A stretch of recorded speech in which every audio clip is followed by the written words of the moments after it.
میں دبئی سے آیا تو میری بہن کی بیٹی ہمارے گھر آئی، تو میں نے اسے خوشی سے کچھ پیسے دیے تو اس نے ڈرتے ہوئے لینے سے انکار کر دیا۔ تو اماں نے کہا کہ لے لو تو اس نے پکڑ لیے۔ اچانک میری بیوی کمرے میں آئی تو بچی اسے دیکھ کر ڈر گئی اور بھاگتی ہوئی گھر چلی گئی، لیکن میں نے اس بات کو نوٹ نہ کیا۔ اس کے بعد میں جب بھی بیوی سے کہتا چلو بہن سے مل کر آتے ہیں، تو وہ مجھے بہانے سے کہیں اور لے جاتی اور کہتی کل جائیں گے۔ ایک دن سسرال سے واپسی پر سیدھا بہن کے گھر بیوی کو لے کر چلا گیا، تو میری بیوی پر سکتہ طاری ہو گیا اور جب اندر داخل ہوئے تو میری روح کانپ گئی۔ یہ لو ناویا، یہ کچھ پیسے رکھو، اپنی پسند سے کوئی چیز لے لینا۔ میں نے ابھی سامان نہیں کھولا ورنہ تمہیں تمہارا گفٹ بھی دے دیتا۔ میں نے پیار سے ناویا کے سر پر ہاتھ پھیرتے ہوئے اس کے ہاتھ میں کچھ پیسے تھمانے چاہے۔ ایک دم سے اس کے چہرے کے تاثرات بدل گئے تھے۔ وہ کافی خوفزدہ نظر آئی اور میں اس کے خوف پر حیران ہوا کہ اسے کس چیز کا ڈر تھا۔ اس نے پیسے لینے سے انکار کر دیا اور کہنے لگی، نہیں ماموں، مجھے آپ سے پیسے نہیں چاہیے، میں بس آپ سے ملنے کے لیے آئی تھی۔ امی نے کہا تھا کہ آپ کو دیکھ کر آؤں اور آپ کی خیریت معلوم کر کے آؤں۔ وہ معلوم کر لی ہے، اب میں چلتی ہوں۔ یہ کہتے ہوئے ناویا اٹھنے لگی تو میں نے اس کا ہاتھ پکڑ کر اسے بٹھا دیا اور زبردستی پیسے اس کے ہاتھ میں تھما کر مٹھی بند کی۔ کہنے لگا، میں بھی تمہارا ماموں ہوں، مجھ پر تمہارا میرے بچوں کی طرح ہی حق ہے۔ یہ پیسے رکھ لو اور یہ بتاؤ کہ تمہاری ماما خود کیوں مجھ سے ملنے کے لیے نہیں آئیں۔ تب اس نے پیسے واپس میرے ہاتھ میں تھما دیے اور کہنے لگی، ماموں جب آپ ہمارے گھر آئیں گے تب یہ پیسے مجھے دے دیجیے گا، ابھی مت دیں۔ امی بالکل ٹھیک ہیں اور آپ کا انتظار کر رہی ہیں، جلدی ہمارے گھر میں چکر لگائیے گا۔ ان کی طبیعت خراب تھی ورنہ خود آپ سے ملنے کے لیے چلی آتی۔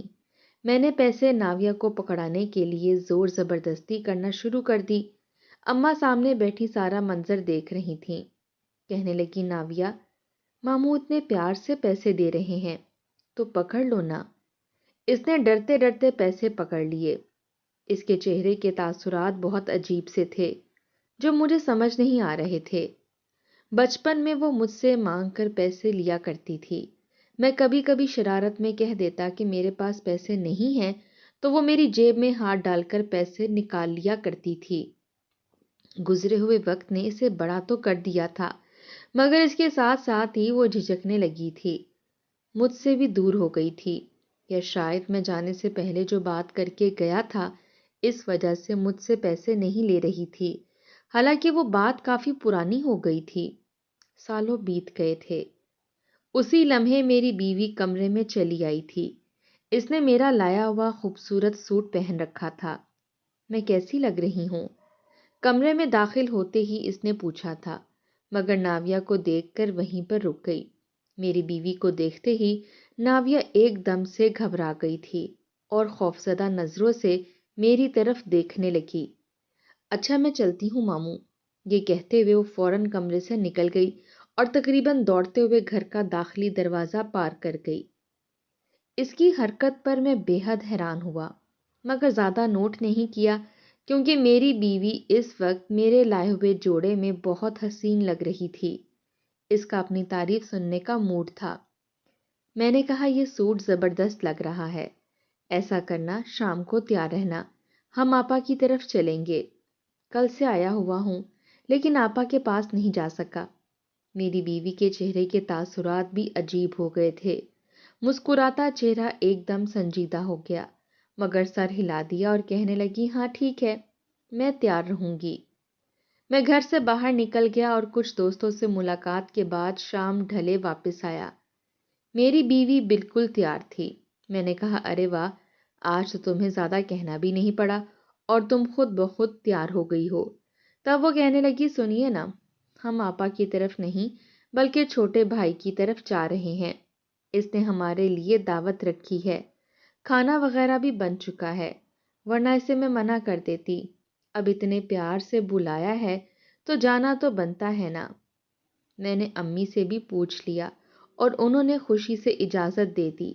کہا کہ ہم آپا کے پاس کل یا پرسوں چلے جائیں، پہلے بھائی کے ہاں سے چکر لگائیں۔ میں اس کی بات سن کر مسکرا دیا اور کہا، بیگم، ہم آپ کا حکم تو نہیں ٹال سکتے، چلیے پہلے فاروق کے پاس جاتے ہیں، آپا کے پاس پھر کسی دن چلیں گے، ابھی تو میری کافی زیادہ چھٹیاں ہیں۔ میں اور بیگم چھوٹے سالے کے پاس چلے گئے۔ اس کی دعوت کھانے کے بعد رات گئے واپس آئے۔ اگلے دن آپا کے پاس جانے کی تیاری تھی مگر بیگم کی چچی کے پاس چلے گئے اور پھر ایسا ہی ہوتا رہا۔ ہم آپا کے پاس جانے کی تیاری کرتے مگر کسی اور طرف جانے کا پروگرام بن جاتا۔ آپا کے پاس چکر ہی نہیں لگ رہا تھا۔ ایک دن سسرال سے واپس آتے ہوئے میں بیوی کو بنا بتائے گھر والوں کی طرف مڑ گیا اور اسے لے کر سیدھا آپا کے پاس چلا گیا، لیکن آپا کے گھر والی گلی میں داخل ہوتے ہی میری بیوی کے چہرے کے تاثرات بدل چکے تھے۔ وہ گھبرائے ہوئے انداز میں میری طرف دیکھنے لگی، کہنے لگی، آپا کے گھر میں تو آج بہت دیر ہو جائے گی، میں تھک گئی ہوں، آرام کرنا چاہتی ہوں، ہم کل آ جائیں گے، اب تو سب رشتہ داروں سے مل لیا ہے۔ میں نے کہا، سب سے مل چکے ہیں، صرف آپا رہ گئی ہیں، اور اگر سب سے آخر میں آپا کے پاس جائیں تو انہیں دکھ ہوگا، اس لیے میں تمہیں ابھی لے آیا ہوں۔ آپا کے گھر کے سامنے ہم جیسے ہی گاڑی سے اترے، میری بیوی پر تو جیسے کوئی سناٹا طاری ہو گیا تھا۔ وہ پتھرائی ہوئی نظروں سے آپا کے گھر کی طرف دیکھتی جا رہی تھی۔ آپا کا گھر بدل چکا تھا مگر اتنا بھی اعلیٰ درجے کا گھر نہیں تھا کہ میری بیوی نے پہلے دیکھا ہی نہ ہو، اور اب خود پر سکتہ طاری کر کے کھڑی ہوئی تھی۔ میں نے بیوی کا ہاتھ پکڑ کر ہلایا اور اسے کھینچتے ہوئے آپا کے گھر کے اندر لے گیا۔ اندر گیا تو مجھے اپنی آنکھوں پر یقین نہیں آیا۔ میری بیوی کیا بتاتی تھی مگر سامنے کا منظر دیکھ کر حیران رہ گیا۔ آپا اچھا لباس پہنے کچن میں کھانا بنانے میں مصروف تھیں، جبکہ ناویہ، ایشان اور فضا، آپا کے تینوں بچے صوفے پر بیٹھے ہوئے تھے۔ سامنے ٹی وی چل رہا تھا مگر وہ سب اپنی اپنی کتابیں لے کر بیٹھے ہوئے تھے۔ پاس ڈرائی فروٹس رکھے ہوئے تھے، جبکہ بہنوئی 3 پیس سوٹ پہنے سیڑھیاں اترتے ہوئے دکھائی دیے۔ وہ عجلت میں لگ رہے تھے، شاید کہیں جا رہے تھے۔ آپا کو آوازیں دینے لگے، صوفیہ جلدی کرو، تمہیں پتہ ہے نا مجھے دیر ہو رہی ہے، مگر اس کے باوجود تم کچن میں گھس گئی ہو۔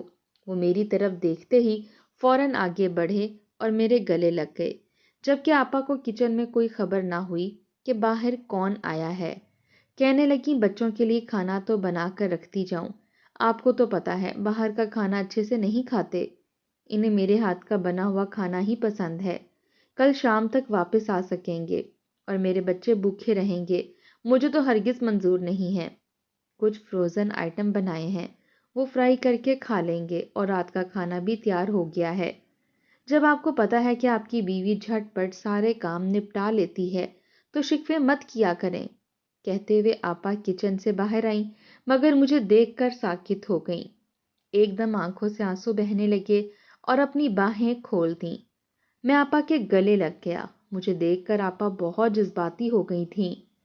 کہنے لگیں، مل گئی فرصت بہن سے ملنے کی، کتنے وقت سے انتظار کر رہی ہوں مگر تم ہو کہ آنے کا نام ہی نہیں لے رہے۔ اب بھی چاہتے ہو کہ میں ہی تمہارے گھر آؤں اور تمہیں سلام پیش کروں۔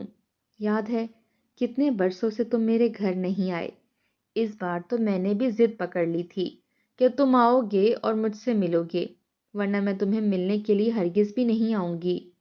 آپا نے آنسو بہاتی آنکھوں کے ساتھ کہا تو میں مسکرا دیا اور کہنے لگا، دیکھ لیجئے، اگر آپ نہیں آئیں تو میں خود ہی آ گیا۔ طبیعت تھوڑی خراب ہو گئی تھی ورنہ پہلے ہی چکر لگا لیتا۔ آپ کو تو پتہ ہے میں بھی آپ کے لیے کتنا اداس رہتا ہوں۔ ہم دونوں بہن بھائی ایک دوسرے کے گلے لگے، ایک دوسرے سے گلے شکوے کیے، جبکہ میری بیوی کافی کینہ بھری نظروں سے یہ منظر دیکھ رہی تھی۔ پہلے تو میں نے کبھی نوٹ نہیں کیا تھا لیکن آج اپنی بیوی کی نظریں دیکھ کر میں چونک ضرور گیا۔ کہیں نہ کہیں کچھ ایسا تھا جو میری نظروں سے چھپا ہوا تھا۔ ہم سب لاؤنج میں بیٹھ گئے۔ آپا اور بھائی نے جانے کا پروگرام ملتوی کر دیا۔ آپا فوراً ہی ٹیبل پر کھانا لگانے لگیں۔ بھوک نہیں تھی لیکن پھر بھی آپا کا دل رکھنے کے لیے میں نے تھوڑا سا کھانا کھایا۔ ذائقہ ہمیشہ کی طرح لاجواب تھا۔ آپا کے گھر میں اتنی نعمتیں دیکھ کر مجھے حیرت ہو رہی تھی۔ جب میں پاکستان سے گیا تھا تو آپا کافی زیادہ غریب ہوا کرتی تھیں۔ بھائی غبارے بیچا کرتے تھے۔ آمدنی اتنی تھی کہ 2 لوگوں کا گزارا مشکل سے ہوتا تھا۔ پھر آپا کے 3 بچے بھی ہو گئے تھے۔ آپا ہر وقت اپنے حالات کا رونا رو رہی ہوتی تھیں۔ غربت کی چکی میں پستے پستے وہ بے حد تھک چکی تھیں۔ تبھی 5 سال بعد جب میرا چکر پاکستان میں لگا تھا، آپا کے حالات دیکھ کر مجھے ترس آ گیا تھا اور پھر میں ہر مہینے آپا کے لیے پیسے بھجوانے لگا تھا۔ جب بھی اپنی بیوی سے پوچھتا کہ آپا کو پیسے پہنچا دیے تھے تو وہ کہہ دیتی تھی پہنچا دیے تھے۔ آپ کی بہن کے حالات بہت خراب ہیں، بچوں کی پڑھائی تک کے پیسے نہیں ہیں، سب بچوں کی پڑھائی چھڑوا دی ہے، گھر میں کھانا تک نہیں پکتا، میرا تو وہاں جانے کو بھی دل نہیں کرتا مگر مجبوری ہے۔ آپا کے لیے پیسے امانت ہوتے ہیں جو مجھے آپا کو پہنچانے ہوتے ہیں، اس لیے چلی جاتی ہوں۔ فون پر کبھی میں نے رابطہ ہی نہیں کیا تھا اور پھر سالوں ہو گئے تھے مجھے آپا کے گھر آئے ہوئے۔ جب بھی آتا تھا آپا خود ہی مجھ سے ملنے آتی تھیں۔ پاکستان میں تیسرا چکر لگتے ہی میں نے آپا سے یہ کہہ دیا تھا کہ ان کی بیٹی ناویہ میرے بیٹے فہیم کی بیوی بنے گی، میں اسے اپنی بہو بناؤں گا۔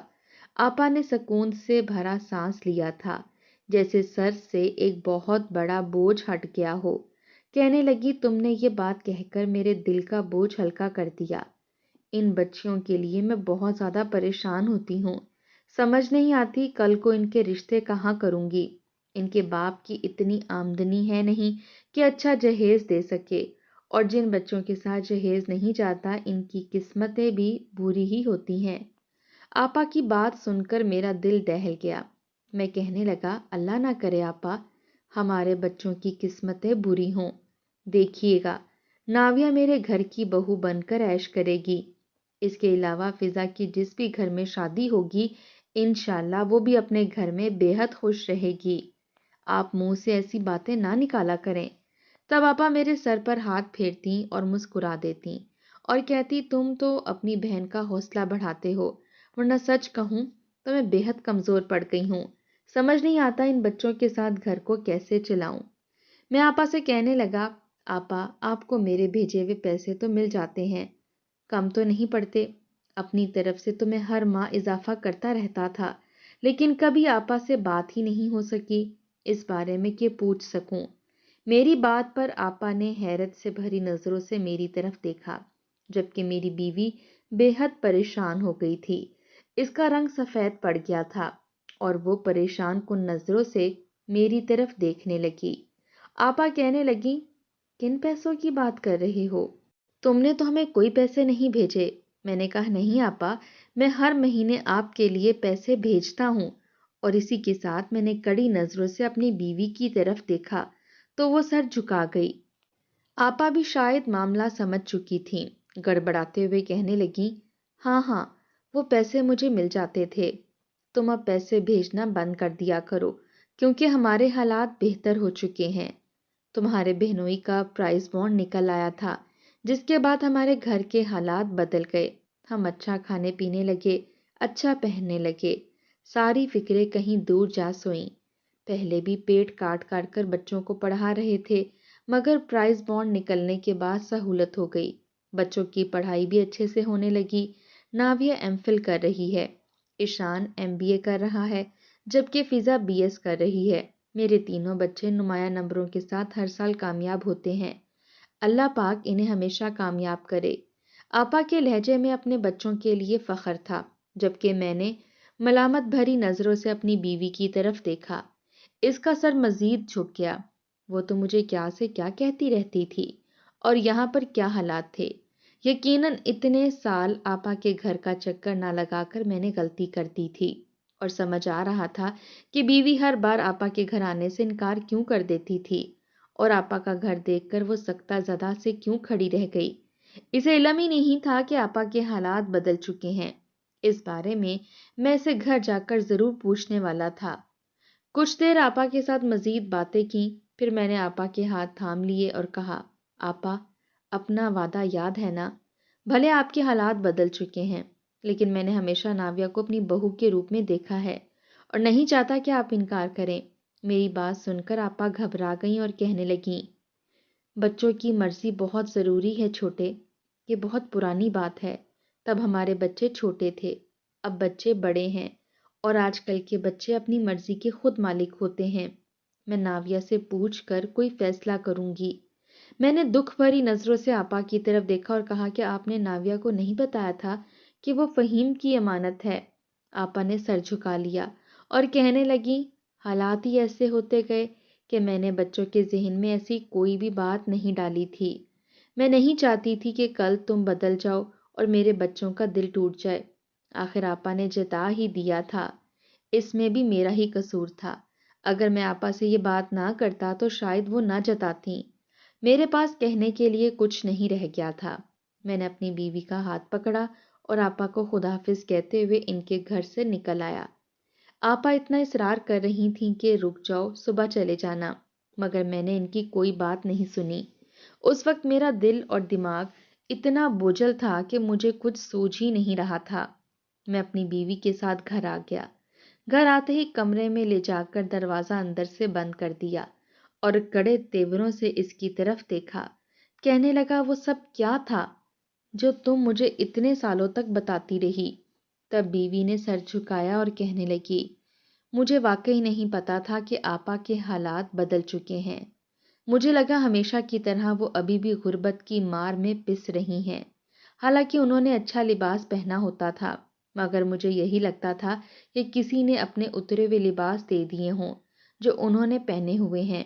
اور تمہارے بھیجے ہوئے پیسے بھی میں نے آپا کو نہیں دیے، لیکن میں قسم کھاتی ہوں ان میں سے کچھ بھی میں نے خرچ نہیں کیا۔ سب کے سب پیسے سنبھال کر رکھے ہوئے ہیں۔ مجھے پیسوں سے مطلب نہیں تھا، بس میں ناویہ کو اپنی بہو نہیں بنانا چاہتی تھی۔ میں نہیں چاہتی تھی کہ غریب خاندان کی بیٹی میرے گھر میں بہو بن کر آئے۔ میں کوئی اچھی بہو چاہتی تھی جو امیر طبقے میں پلی بڑی ہو، جسے امیر لوگوں میں موو ان کرنا آتا ہو، جو اپنے ساتھ جہیز لے کر آئے اور میرے فہیم کے ساتھ کندھے سے کندھا ملا کر چل سکے۔ ناویہ کو میں نے کئی بار دیکھا تھا، وہ بالکل سادہ سی ہے اور مجھے اپنے فہیم کے لیے ہرگز بھی پسند نہیں۔ اس لیے میں نے آپ کو کبھی بھی سچ نہیں بتایا اور نہ ہی کبھی سچ جاننے کی کوشش کی۔ میں ہمیشہ سے اپنی بھانجی کو اپنی بہو بنا کر لانا چاہتا ہوں۔ میری بیوی جب بولنے پر آئی تھی تو سب کچھ بتا چکی تھی اور میں سکتا زدہ سا تھا، اس کی طرف دیکھ رہا تھا۔ مجھے یقین نہیں آ رہا تھا کہ یہ عورت میری وہی شریک سفر ہے جس کے ساتھ میں نے اپنی پوری زندگی گزاری تھی اور اس کا چہرہ کبھی نہیں دیکھ سکا تھا۔ وہ کتنے پردوں میں چھپی ہوئی تھی یہ مجھے اب پتہ چل رہا تھا اور خود پر افسوس ہو رہا تھا۔ میں نے سختی سے اس کے دونوں کندھے پکڑ لیے اور کہنے لگا، میری بات کان کھول کر سن لو۔ ناویہ ہی میرے گھر کی بہو بنے گی۔ اگر ناویہ میری بہو نہ بنی تو میں ہمیشہ کے لیے پاکستان چھوڑ دوں گا، پھر اپنی مرضی کرتی رہنا اور جسے چاہو بہو بنا لینا۔ میں نے آپا کو زبان دے دی ہے۔ کیسی بے شرم عورت ہو جو اپنے شوہر کی زبان کا پاس ہی نہیں جانتی، بس رشتہ توڑنے کے لیے سازشیں کرتی رہتی ہے۔ سارا خاندان جانتا ہے کہ میں نے ناویہ کا ہاتھ مانگا تھا۔ یہ بھی نہیں سوچا کہ خاندان والے کیسی کیسی باتیں بنائیں گے اور بولیں گے کہ کیسا بے زبان شخص ہے۔ میری بیوی کے چہرے پر شرمندگی مجھے صاف نظر آ رہی تھی، مگر ابھی سے ڈانٹنا ضروری تھا، ورنہ وہ ایک بار پھر اڑ جاتی اور سارا کام خراب کر دیتی۔ میں اس سے ناراض ہو کر کمرے سے نکل گیا اور اماں کے کمرے میں چلا گیا۔ اماں جہاں دیدہ خاتون تھیں سمجھ گئیں کہ بیوی اور میرے درمیان کوئی کشمکش چل رہی ہے، مگر انہوں نے بات کو بڑھا دینے کی بجائے مجھے واپس کمرے میں بھیج دیا اور کہنے لگی، میاں بیوی کی بات ہے، اسے کمرے میں ہی سلجھاؤ، کمرہ چھوڑ کر آنے کی کوئی ضرورت نہیں ہے۔ اولاد کو تماشا دکھا رہے ہو؟ میں اماں کے کہنے پر چپ چاپ کمرے میں آیا اور لیٹ گیا۔ کئی دن میری بیوی مجھے منانے کی کوشش کرتی رہی، لیکن میں مصنوعی طور پر غصہ دکھاتا رہا، حالانکہ اس کی کوشش مجھے اچھی لگ رہی تھی۔ نہ جانے اس نے مجھے منانے کے لیے کتنے جتن کیے تھے۔ پھر ایک دن میرے سامنے رو پڑی اور کہنے لگی، آپ کی اولاد ہے، جو مرضی کریں، مگر مجھ سے خفا نہیں رہیں۔ پوری زندگی آپ نے باہر گزاری ہے اور اب بھی چھٹیوں پر آئے ہوئے ہیں۔ چند دن میں آپ کی چھٹیاں ختم ہو جائیں گی، مجھ سے خفا ہی چلے جائیں گے۔ میں یہ قیمتی وقت ضائع نہیں کرنا چاہتی۔ میں نے اسے گلے سے لگا لیا اور کہا، تمہیں اپنی غلطی کا احساس ہے نا؟ تو اس نے سر ہلا دیا اور کہنے لگی، میں ناویہ کو اپنی بہو بنانے کے لیے تیار ہوں۔ جس غربت سے مجھے نفرت تھی وہ ختم ہو چکی ہے۔ اب مجھے ناویہ کو بہو بنانے میں کوئی اعتراض نہیں ہے، بس آپ مجھ سے ناراض نہ ہوں۔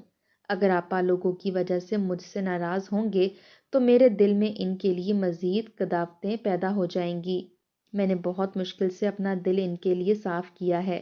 صرف یہ بات سوچ کر کے انہوں نے آپ کے سامنے میرا پردہ رکھ لیا۔ اگر وہ چاہتی تو وہیں پر مجھے ذلیل کروا دیتی۔ بیوی کی بات سن کر میں نے اس کے ماتھے پر بوسہ دیا اور کہنے لگا، پاگل عورت! غریبی امیری سب اللہ کی دین ہوتی ہے، اس لیے اپنی دولت پر کبھی غرور نہ کرنا اور صبر و شکر کو عادت بنا لو۔ اللہ تعالیٰ اور بھی نواز دے گا، ورنہ اللہ تعالیٰ ایک لمحہ نہیں لگائے گا اپنی بخشی ہوئی نعمتوں کو واپس لینے میں۔